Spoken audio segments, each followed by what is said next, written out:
Hello guys and welcome back to another video on Tutorial Guru. Today we're going to be teaching you how to resolve the issue of your Instagram bio's link not working. So you're trying to add a link to your Instagram bio, but when you try to add it, you get the error message, something went wrong, please try again later. So to fix this issue, we're going to help you out. But before getting started, remember to support our channel, hit the like button, subscribe, and turn on your notification bell so that you don't miss out on any new videos by us. Without further ado, let's get started. Go ahead and open your Instagram application. Now to add a link to your bio, what you're going to do is you're going to go ahead and visit your profile. Tap on the profile icon, tap on edit profile, and tap on add link.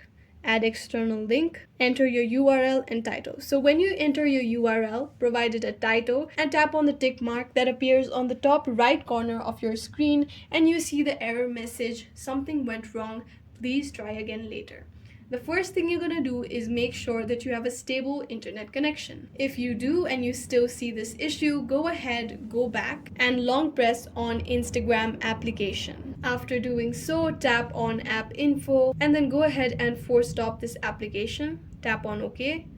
Go to storage, tap on clear data and tap on clear cache. Confirm that you want to clear cache by tapping on OK. Go ahead and retry the same process. If it still doesn't work, then you're going to go ahead and try uninstalling the app and reinstalling again. After you've reinstalled your Instagram application, the issue should be resolved and you'll be able to add a link to your Instagram bio. I hope this video was useful. If you have any questions, let us know in the comments down below and thanks for watching.